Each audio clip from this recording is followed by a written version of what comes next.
ఎన్టీఆర్ జిల్లా నందిగామ మండలంలో ఎమ్మెల్సీ కొనిదెల నాగబాబు పర్యటించారు. సోమవరం గ్రామంలో అమలు చేసిన మ్యాజిక్ డ్రైనేన్ల పనితీరును జిల్లా అధ్యక్షులు సామినేని ఉదయభానుతో కలిసి పరిశీలించారు. ఈ సందర్భంగా నాగబాబు మాట్లాడుతూ గ్రామీణ పారిశుద్ధ్య మెరుగుదలతో పాటు భూగర్భ జలాల పెంపులో మ్యాజిక్ డ్రైన్లు విధానం అద్భుత ఫలితాలనిస్తోందన్నారు. సంప్రదాయ డ్రైన్లతో పోలిస్తే తక్కువ ఖర్చుతో పర్యావరణ హితంగా రూపొందించిన ఈ వ్యవస్థ వల్ల మురుగునీరు నిల్వ లేకుండా సీజనల్ వ్యాధులు తగ్గుముఖం పట్టాయని తెలిపారు. డిప్యూటీ సీఎం పవన్ కళ్యాణ్ చొరవతో రాష్ట్ర వ్యాప్తంగా మ్యాజిక్ డ్రైన్లను విస్తరించనున్నట్లు చెప్పారు. అంటే ఇలాంటి చోట్ల మేము జీవించాం. మా చిన్నప్పుడు ఇలా ఇంటి పక్కన గురికాలు ఉండే దోమలు వచ్చి ఏం చేసేవాళ్ళు. ఇప్పుడు ఎలా ఉందమ్మా?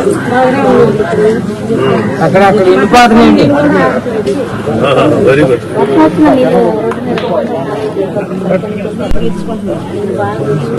ఇళ్లలో కూర్చొని చెత్త ఎందుకు వేస్తున్నారు?